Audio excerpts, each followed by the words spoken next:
नमस्कार। संपूर्ण भारत न्यूज में आपका स्वागत है। मैं हूं मानस द्विवेदी और आप देख रहे हैं संपूर्ण भारत न्यूज।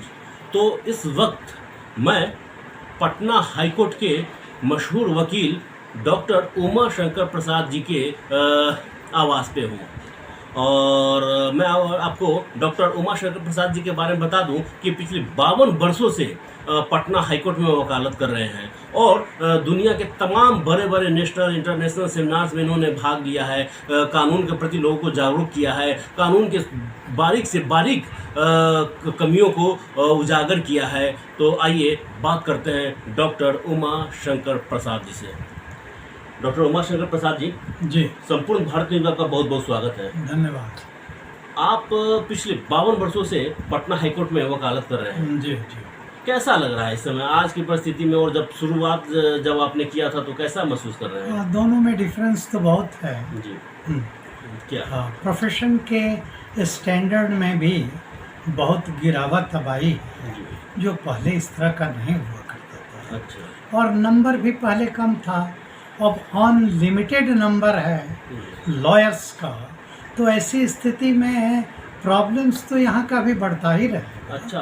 इस पर कभी ध्यान हम लोगों ने नहीं दिया। जी। लीगल प्रोफेशन के बारे में और न्यायपालिका के बारे में जिस तरह का ध्यान सरकार को भी देना चाहिए था, वो कभी नहीं दिया गया। जबकि वकीलों का एक्सपेक्टेशन इससे बहुत ज़्यादा था, क्योंकि आज़ादी की लड़ाई में वकीलों का अग्रणी भूमिका रहा।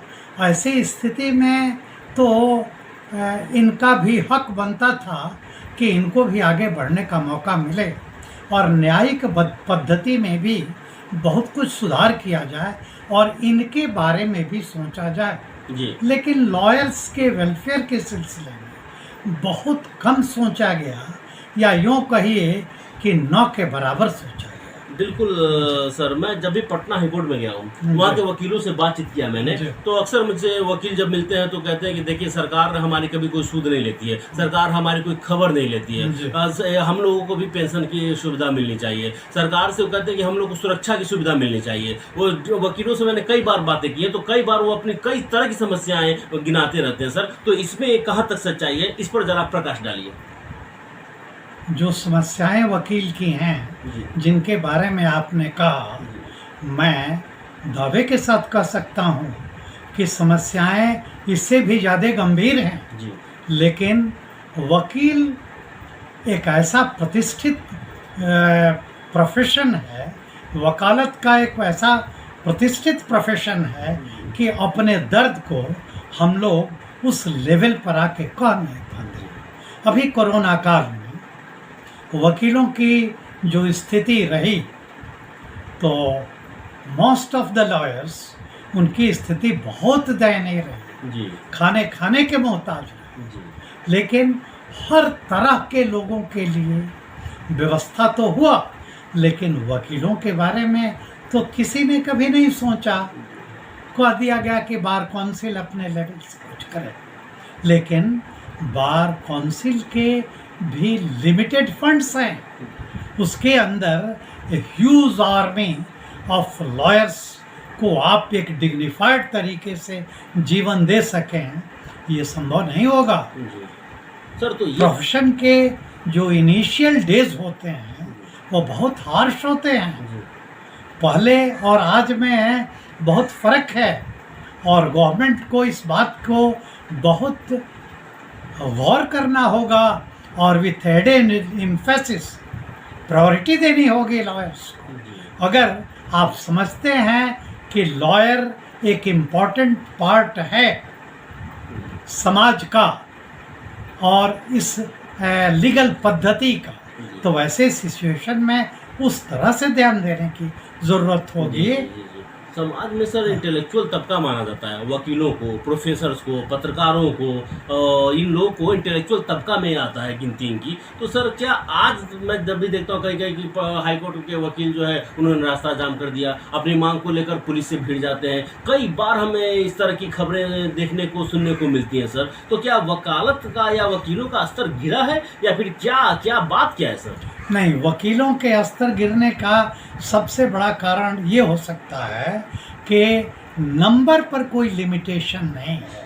जी मेरे समझ से जैसे और सर्विसेज में नंबर पर लिमिटेशन जी होता है, जी इसमें कुछ फ्लेक्सिबिलिटी हो सकती है, जी लेकिन जो इतना नंबर बढ़ रहा है तो गवर्नमेंट के लिए भी कैटर करना डिफ़िकल्ट होगा, प्रोफेशन में भी इस तरह की डिफ़िकल्टी होगी और डिजेनरेशन प्रोफेशन का भी होगा और इस सिस्टम का भी होगा। तो बहुत प्रॉपर तरीके से आपको और प्लान्ड वे में बढ़ना होगा, जी बायस तरीके से नहीं। जी सर इसलिए वकीलों का जो डिमांड है वो बराबर जेन्युइन है और जितना ध्यान देना चाहिए उसमें बिल्कुल नगण्य तरीके से ध्यान दिया जाता है। जी सर इसको बहुत कुछ करने की ज़रूरत होगी, तब एक स्ट्रॉन्ग लीगल सिस्टम आप प्रोवाइड कर सकेंगे और तब बहुत अच्छे अच्छे वकील आपके यहाँ आ सकेंगे। बिल्कुल सही कहा सर तब आपने। सारे लॉयर्स जो अच्छे नेशनल इंस्टीट्यूशंस वगैरह या और भी जो अदर इंस्टीट्यूशंस लॉ के हैं वहाँ से निकल रहे हैं, वो सारे के सारे डिफरेंट कंपनीज वगैरह में चले जाते हैं। जी आज भी इस लीगल प्रोफेशन में जिस इंटेलेक्ट की ज़रूरत है उस तरह के लोग नहीं आते हैं जी जो किसी भी सर्विस में, जी इंडियन एडमिनिस्ट्रेटिव सर्विसेज या अदर्स में भी जिस लेवल के लोग आते हैं उस लेवल से कम के लोगों का ये स्थान नहीं है। जी जी और उस तरह के जब लोग आएंगे तभी आप एक बहुत अच्छा व्यवस्थित और स्टैंडर्ड लीगल प्रोफेशन का स्वरूप दे सकेंगे। बिल्कुल सही कहा सर आपने, बिल्कुल सही कहा, दिल छू देने वाली बात कही सर आपने। अगर अभी सरकार वकीलों के लिए कोई कदम उठाना चाहे तो वो 1 या 2 कदम क्या हो सकते हैं आपकी नज़र से, आपकी दृष्टि से, जिससे वकीलों को लाभ मिलेगा और जो स्टैंडर्ड ऑफ वकील की जो मेंटेनेंस की जो आप बात कर रहे हैं वो हो पाएगा?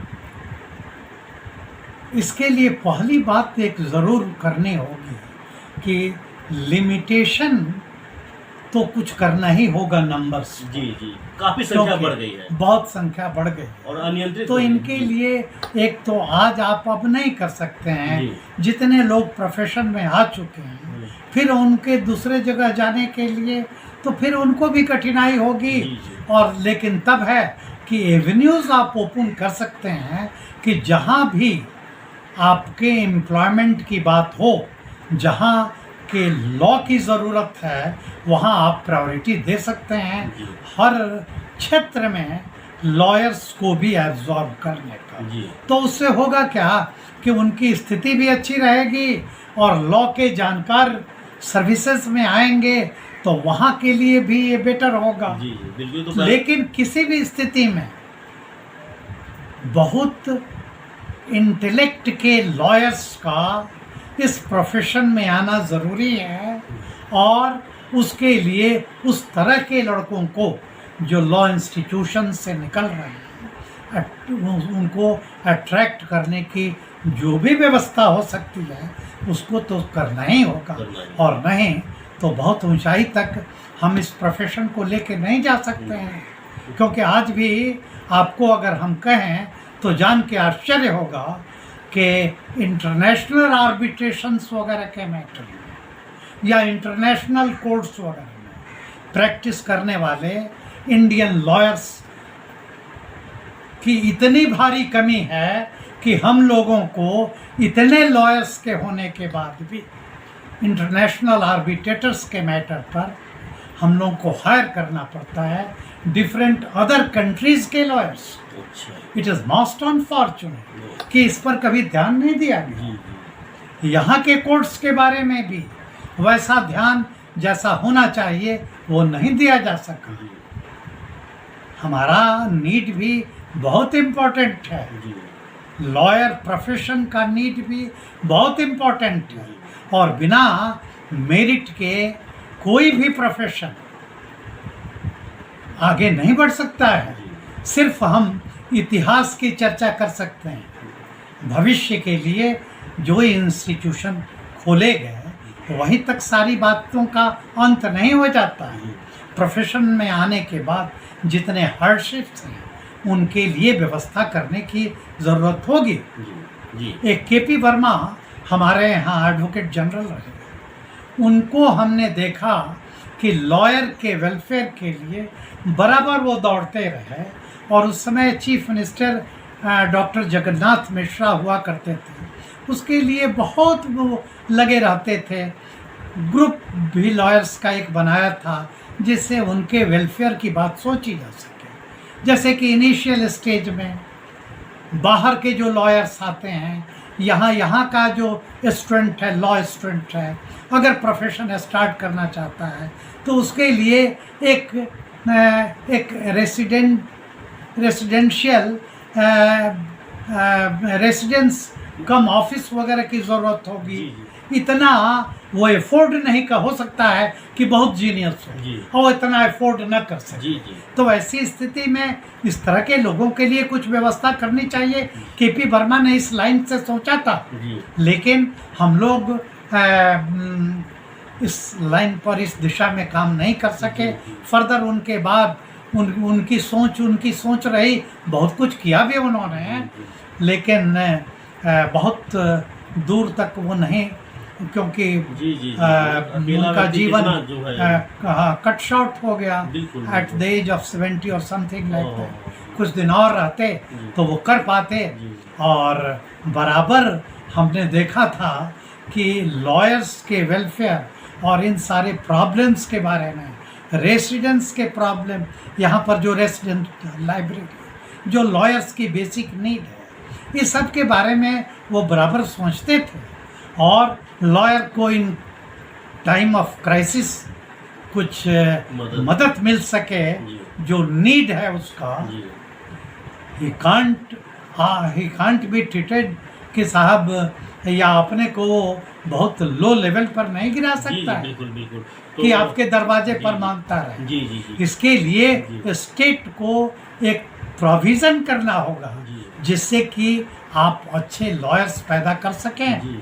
आपको मैं कहना चाहूँगा कि डॉक्टर राधाकृष्णन ने 1958 के एजुकेशन कमीशन के अपने रिपोर्ट में कहा है कि दो India has produced a large number of judges and lawyers, but unfortunately there is not even a single exponent of jurisprudence internationally known, जिनके थियरीज को, जिनकी बातों को, इसीलिए आज़ादी मिलने के बाद जब अल्टरनेटिव सिस्टम की बात हुई तो हम लोग कुछ प्रोवाइड नहीं कर सके। उस तरह के लॉयर्स नहीं थे जो नया एक सिस्टम दे सकें जो सूट करे भारत को और भारत के नीड्स को। तो हम लोगों को वही सारी बातें, वही सिस्टम, वही सब कुछ फॉलो करना पड़ा। हम अपना कोई नया दिशा नहीं दे सके अपने राष्ट्र को, अपने देश को, जिसकी बराबर ज़रूरत रहे।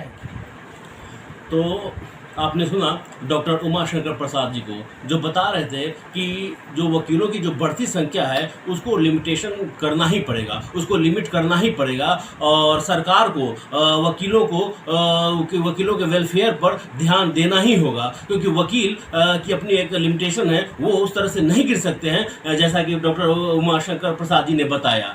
तो देश और दुनिया की ताज़ा तरीन खबरों को जानने के लिए देखते रहिए संपूर्ण भारत न्यूज़। यदि मेरा वीडियो आपको पसंद आए तो मेरे वीडियो को लाइक कीजिए, शेयर कीजिए, कमेंट्स कीजिए और मेरे चैनल को सब्सक्राइब करना न भूलिए। नमस्कार।